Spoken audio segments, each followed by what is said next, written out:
I'm just back yesterday from 10 days in Israel, and I want to show you some of the contrasts I experienced on that trip, and it couldn't be more vivid. And more vivid now than ever for Christians around the world to just vow, stand with Israel in the middle of this struggle.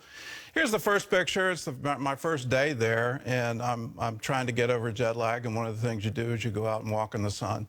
So here I am near the beach in Tel Aviv on Allenby Street, and I'm witnessing a group of Muslim women buy ice cream and then just eat it peacefully on the street.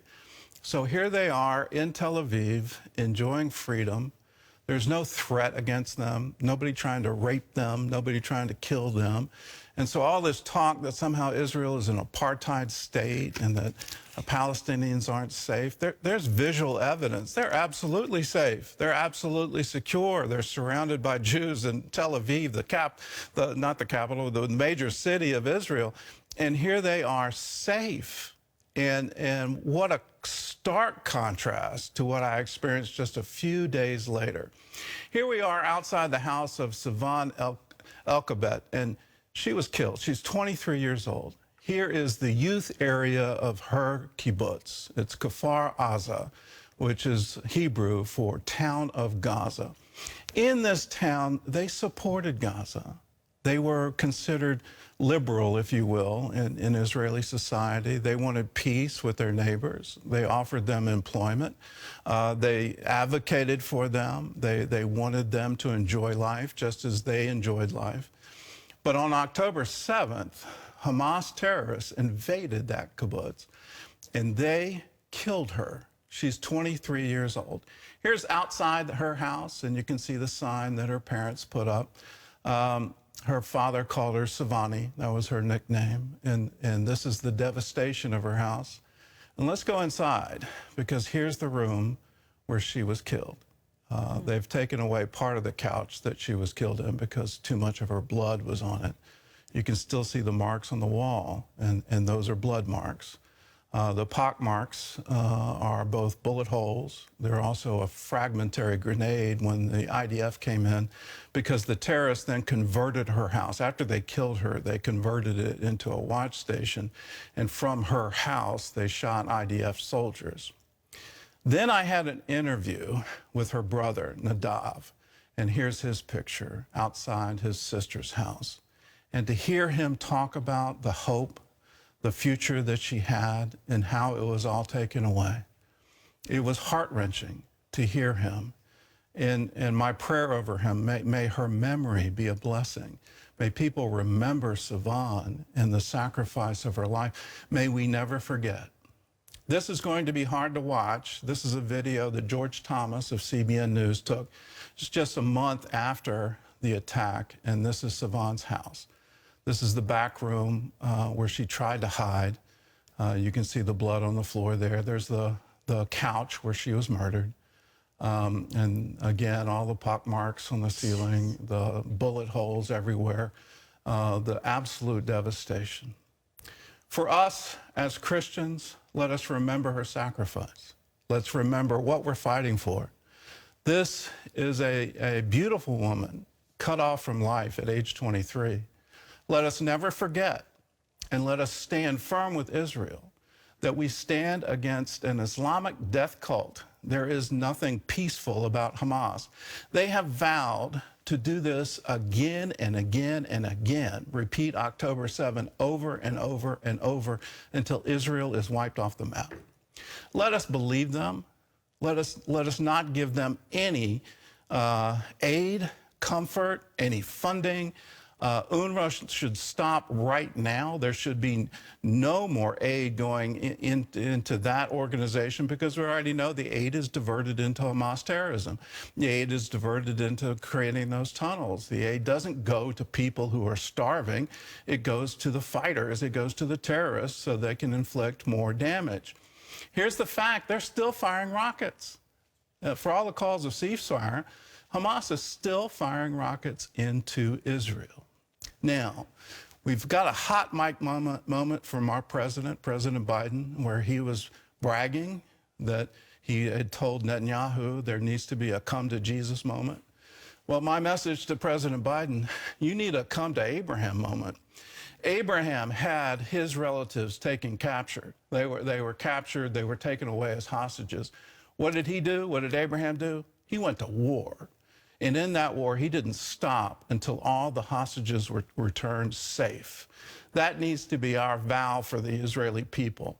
We will stand with you until all the hostages are released, until Hamas unconditionally surrenders, puts down all their weapons, and Hamas is no more. That needs to be our vow. We need to stand with Israel. Well, in the news, no ceasefire before Ramadan, the holy Islamic month that's going to begin today. Hamas is still holding 130 hostages in Gaza. Julie Stahl reports from Jerusalem on the stalemate and the growing rift between President Biden and Prime Minister Netanyahu.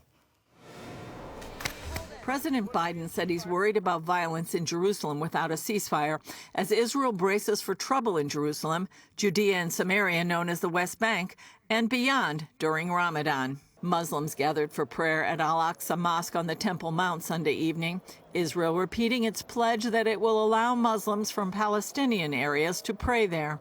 In an interview with MSNBC, President Biden said Netanyahu has a right to pursue Hamas, but must take into account the plight of Gaza's civilians.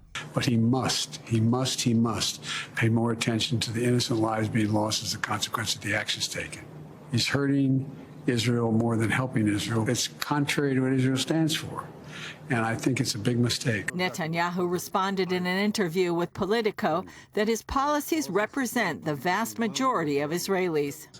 They support the action that we're taking to destroy the remaining terrorist battalions of Hamas. And they also support my position that says that we should resoundingly reject the attempt to ram down our throats a Palestinian state. The president sent a mixed message to Israel on its plans to attack Hamas in Rafah, Biden calling it a red line, but also said the U.S. will not abandon the Jewish state. It is a red line, but I'm never going to leave Israel. The defense of Israel is still critical, so there's no red line. I'm going to cut off all weapons so they don't have the Iron Dome to protect them. In an effort to get more aid to Gaza, the U.S. is working towards construction of a temporary pier. A U.S. ship departed Virginia with equipment needed to build the structure. Meanwhile, in London, a number of people blew shofars to bring attention to the hostages held in Gaza. The shofar is all about an awakening, and we want to reawaken the world to this horrific plight the hostages have been facing for 155 days. In Amsterdam, Israel's President Isaac Herzog helped open the Netherlands Holocaust Museum despite pro-Palestinian protests and calls ahead of time to arrest him. 3/4 of Dutch Jews were wiped out in the Holocaust. Meanwhile, a group of survivors of the October 7th Hamas attack filed the first lawsuit against UNRWA USA, a recognized charity raising money for UNRWA.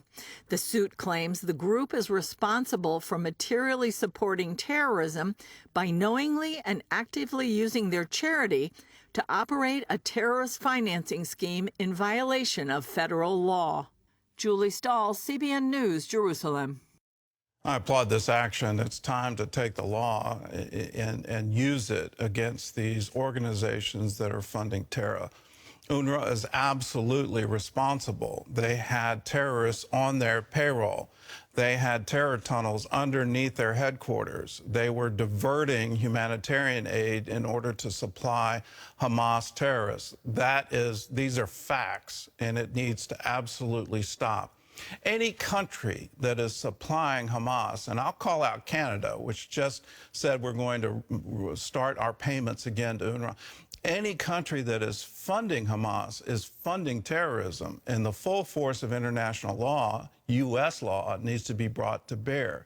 Let's do this. Let's stop the madness here. Why in the world would we have a foreign policy where we support a terror group? And we support insurrection, and we support attacks against innocent civilians living on the border of Gaza? Why in the world would we ever do that? And the pressure shouldn't be on Israel. The pressure should be on Hamas and every single country, every single UN agency that is supporting them. The call needs to be Hamas needs to unconditionally surrender. They need to release all the hostages. There's no negotiating this. You have to do it. Hamas has to end. And there should be pressure from every single Middle Eastern country to accomplish this goal. That is the path to peace, the end of terrorism.